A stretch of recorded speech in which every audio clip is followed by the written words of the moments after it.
degmada xamarug xudh oo ka tirsan gobolka Cayn isla markaana dhinaca bari kaga beegan magaalada Buuhoodle ayaa maanta si rasmi ah looga hirgeliyay xarun MCH oo dhinaca caafimaadka oo looga magac daray xarunta hooyada dhalaanka. xaruntan waxaa hirgeliyay qarbajoogta dhultay deegaankaasi xamarug xudh ee ku nool wadanka dibadiisa gaar ahaan Finland, waxaana xarunta furitaankeeda ka soo qayb galay cuqaal, waalidiin, ganacsato iyo waliba mas'uuliyiin kale. ugu horeyn halka waxaa ka hadashay Dr. Rosa Faadimo Weerax oo ka mid ah mas'uuliyiinta caafimaadka deegaanka Buuhoodle, kana mid ahayd xubnihii maanta sida rasmiga u furay MCH kaasi laga hirgeliyay deegaankaasi xamarug xudh. Siciid Khaliif Xagar oo isna ka mid ah guddiga isagoo loo xilsaaray furitaanka MCH kaasi in badanna Mr. Siciid ku taameeyay in degmada xamarug xudh ka tirsan gobolka Cayn laga hirgeliyo xarun MCH oo dadka deegaankaasi ay baahi weyn u qabaan.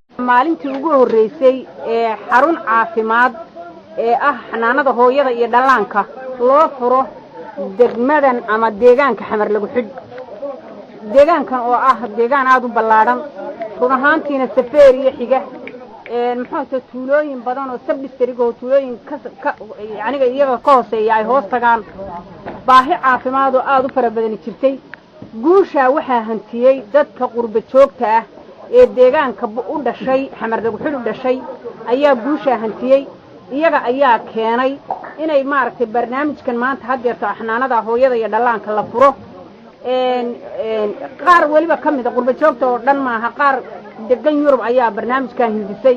annaguna haddaan nahay shaqaalaha caafimaadka ee Buuhoodle waxaanu ku siinay gacan, annaguna kicinteeda iyo taakulaynteeda haddaan nahay shaqaalaha Buuhoodle caafimaadka yacniga waxaanu samaynay 10 taabo. run ahaantii waa isku taxallujinay ma hadda ugu horreysay iyo barnaamijka alifideedana qurba joogta degan Finland ee sahan NGO-ga ayaa leh. iyaga ayaana maxay barnaamijkaas sameeyay. dadweynaha degan xamarug xudhna waxaan ka codsanaynaa inay arrinkaa sidii u socon lahaa bari ka maalin Buuhoodle oo marbay siiro ahay maanta uu levelka uu yahay ay maaragtay jaran u gaadhsiin lahaayeen oo kor loogu qaadi lahaa. annaguna wixii aanu gacan aanu siin karo haddaan nahay shaqaalaha degmada ee Buuhoodle jooga dee waanu siin doonaa. dadku tababar bay u baahan yihiin. maanta hadda meesha lagu wareejinayo tababar bay u baahan yihiin.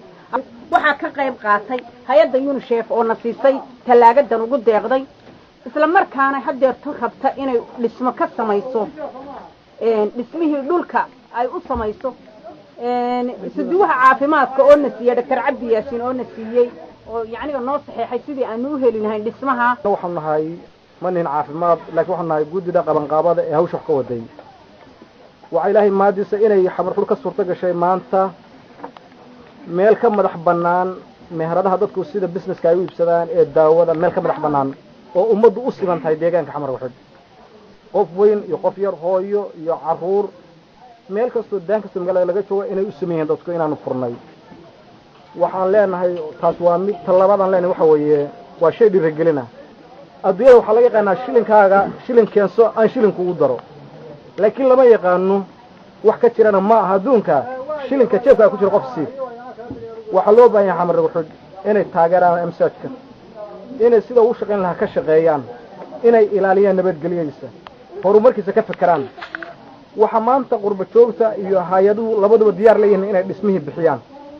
waxaa laga doonayaa inay keensadaan dhulkii la dhisi lahaa xamarug xudh, bagcaddii la dhisi lahaa 3 qol 4 qol in ka badan wixii ay ugu talageen waa u diyaar. laakiin waxaa la doonayaa inay keensadaan bagcaddii loo dhisi lahaa faras, inay ku xujiyaan, inay ka qayb qaataan dhismaha laftiisa. waxaa wax lagu gaari karaa oo lagu midnimo lagu noqon karaa isku duubnaanta. intaa kadibna halkaa waxaa ka hadlay qaar ka mid ah waxgarada ku dhaqan degmadaasi xamarug xudh oo iyagu si weyn u soo dhaweeyay MCH-kan maanta laga furay deegaankaasi xamarug xudh oo in badan dadka deegaankaasi ay ku taameeyeen in mar u helaan MCH ay rato degmada xamarug xudh. marka labaad waxaan u mahad celinaynaa qoladan sahan ee isku taxallujisay inay maanta ka hirgeliso xaruntii caafimaad ee MCH-ka ee degmada xamarug xudh inay ka hirgeliso. aad baan ugu mahad celinaynaa meel kastoo joogaan. annaga oo ah shacabka reer xamarug xudh waanu soo dhaweynaynaa arrintan si aad iyo aad oo kalsooni leh baanu u soo dhaweynaynaa. wixii dambe ee ay nooga baahdaan qurba joogtayaduna sidaa iyo si ka fiican baanu u soo dhaweynaynaa. waxaanu idiin sheegaynaa inaan cid kale dalka u maqnayn iyo dadkan idin leenahay wixii xaggiina jira waa sugaynaa anana xaggayaga wixii jira waxqabad baanu diyaar u nahay dhulkiina waanu haysanaa aanu MCH ka dhisi lahayn hawshan maanta laga fulinayo ee naloo keenay ee maanta ay u koobtahayna ee caafimaadkana waa u kow horta dadka noo soo maamulay kuwa korka ka soo maamulay ee qurba joogta iyo kuwa ay ku soo shubeen ee buuhoodle ka soo maamulay ee soo qaaday noo keenay intaba mahad dheer oo weyn baan u celinayn ilaahay baa mahad waxa inta noo raaca baahida aanu qabno qolada qurba joogtii waxay ila tahay waa waxay iyagu ka warqabaan way og yihiin haddayn ogeyn ma ay soo maamuleen dalka dad kale uma maqna dadka u maqan ee kuwan hadda jooga iyo kuwa yaryar ee dhalanaya kuwooduba ay aayaha ka sugayaan iyaga wey